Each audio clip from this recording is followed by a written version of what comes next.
तो आज है 14 अप्रैल और बज रहे हैं 7:30। हम लोग एकदम सुबह सुबह निकल चुके हैं अपनी टिकट लेने के लिए। और क्योंकि हम बहुत ज़्यादा लेट हैं तो हमें सिर्फ तत्काल टिकट का ही ऑप्शन बचा है, तो वही लेने के लिए हम लोग जा रहे हैं सुबह सुबह। हमें किसी भी हालत में 8 बजे से पहले स्टेशन पहुंचना है, क्योंकि इस समय पे टोकन मिलने लगते हैं तत्काल वालों को, और फिर 10 साढ़े 10 के आसपास टिकट भी मिलती है। और मौसम देख के मुझे पूरी उम्मीद है कि ये मिलेगी, हमें ज़रूर मिलेगी।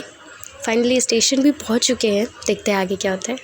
सो फाइनली एट 10:30 हमें हमारी टिकट मिल गई थी वैष्णो देवी के लिए, और सुबह 15 अप्रैल 5:20 पे हम निकल चुके थे अपनी ट्रेन के लिए। पता है, इसके लिए हम लोग 3 बजे से जाग कर सारी तैयारी कर रहे थे।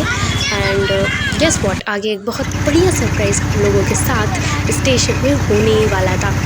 तो आप देख सकते हो अभी 5:30 भी नहीं बजे और हम लोग सब एकदम टाइम पे निकल चुके हैं और बहुत जल्दी स्टेशन भी पहुंचने वाले हैं। हम लोग 5:40 पर स्टेशन पहुंच गए थे। हम लोग की टिकट वगैरह कंफर्म थी तत्काल वाली, तो हम लोग जैसे तैसे अपने प्लेटफॉर्म पे गए और करीब 6 बज रहा होगा जब हम पहुंच गए थे। मगर सरप्राइज़ क्या है कि जो गाड़ी हमारी 6 बजे आने वाली थी वो पूरे 2 घंटे लेट है और वो 8 बजे आने वाली है। तो आप सोच सकते हैं, जिसके लिए हम लोग रात 3 बजे से जाग रहे हैं वो 8 बजे आने वाली है। खैर कोई नहीं, थोड़ी देर बाद ही सही हमें ट्रेन मिल गई। हम ट्रेन में बैठ गए और बस अब हर बढ़ता हुआ पल हमें हमारी मंजिल की तरफ लेके जा रहा था। ये मथुरा का व्यू है। मथुरा में बहुत सुंदर चांद उस टाइम पे मुझे दिख रहा था। मैं सोचा रिकॉर्ड कर लूँ। वैसे भी 10 बजे के बाद मैं सो गई थी ट्रेन में, तो मुझे उसके आगे का कुछ स्टेशन का याद नहीं है। सुबह हुई तो हम लोग जैसे जैसे वैष्णो देवी की तरफ बढ़ रहे थे वैसे वैसे मैंने देखा, जब हमने पंजाब ऑलमोस्ट क्रॉस कर लिया था, हम जैसे जैसे आगे बढ़ रहे थे सिर्फ मिलिट्री की गाड़ियाँ, मिलिट्री के लोग ही हमें दिख रहे थे। तो इससे समझ में आ रहा था कि हाँ, वो एरिया कितना ज़्यादा क्रूशियल है सिक्योरिटी पॉइंट ऑफ व्यू से। सो फाइनली हम कटरा भी पहुँचे एट 2:30 और यहाँ मेरी खुशी का कोई ठिकाना नहीं था, क्योंकि जिस चीज़ के लिए मैं इतने टाइम से इंतज़ार कर रही थी फाइनली मैं अब वहाँ पहुँची थी। ये गंधर्व रेजिडेंसी है, ये बहुत पास है। यहाँ पे हम स्टेशन से निकलते साथ ही ठहर गए थे, क्योंकि ये बहुत पास में है। और 7 बजे हमने तैयारी भी कर ली थी कि हम जाएंगे देवी के दर्शन के लिए उसी दिन शाम को 7 बजे।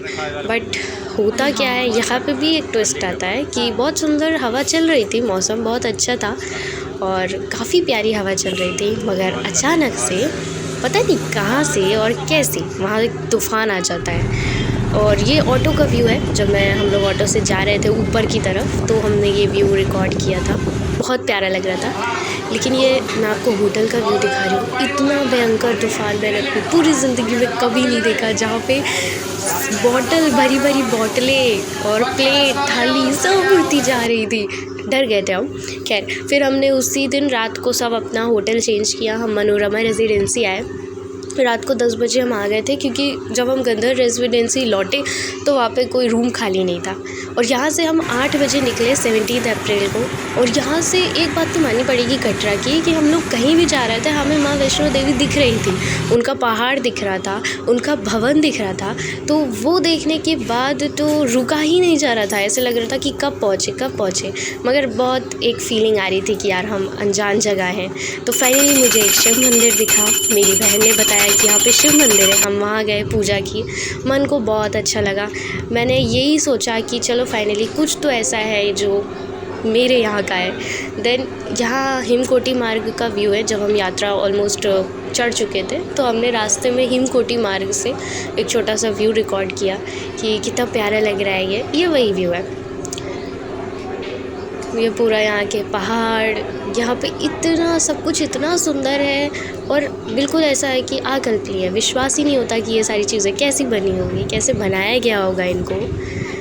इतना प्यारा शहर। और फिर ये माँ वैष्णो देवी है। हम लोग करीब 1 बजे ऊपर तक पहुँच गए थे, मगर भूख लगी थी तो खाना खाने लगे थे। तो जहाँ खाना खा रहे थे वहाँ से ये रिकॉर्ड किया था मैंने।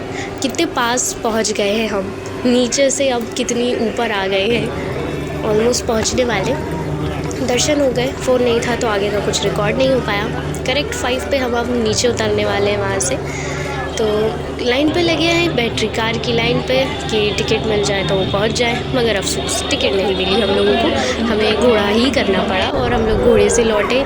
और वो भी कहाँ से, वो एक उल्टे रास्ते से लौटे हम लोग। अच्छा, यहाँ कटरा में एक प्रसाद ज़रूर मिलता है श्री माता वैष्णो देवी श्राइन बोर्ड के द्वारा। प्रसाद में मिश्री होती है और एक खजाना होता है जिसमें एक चांदी का सिक्का होता है जिसमें माँ वैष्णो देवी बनी होती है। तो आप चाहो तो इस सिक्के को अपने तिजोरी पे रखो या अपने मंदिर में रखो, जहाँ आपको अच्छा लगे वहाँ रखो। बस इसे अच्छे से रखो, संभाल कर रखो, इसकी पूजा करो। और ये रात का व्यू है। जब हम 9 बजे वहाँ से उतरने लगे थे, मतलब भवन से उतरने लगे थे, नीचे पहुँच गए थे, हम घर जाना था गाड़ी ऑटो लेकर। तो मैंने सोचा एक लास्ट अब रिकॉर्ड कर लो क्योंकि कल तो जाना ही है अपने शहर।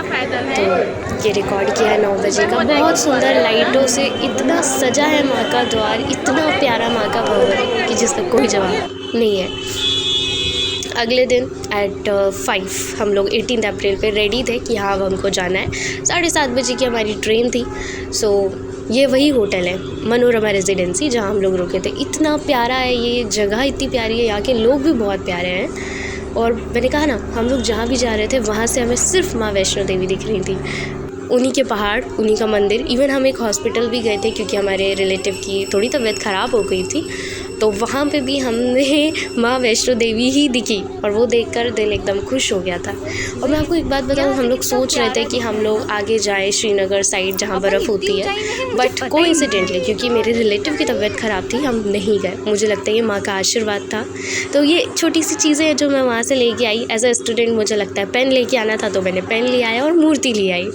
और करेक्ट 7 पे हम पहुँच गए थे कटरा के स्टेशन भी। और सच कहूँ तो दिल बहुत भारी हो रहा था, बहुत बुरा लग रहा था कि कितनी जल्दी हम अपने घर जा रहे हैं। ऐसा लग रहा था कि समय बिल्कुल भाग गया, समय तेज़ी से, पता ही नहीं चला 1 सेकंड का भी कि कैसे इतनी जल्दी इतना टाइम हो गया। जाते वक्त तो सच में बहुत बुरा लग रहा था इस शहर को छोड़ने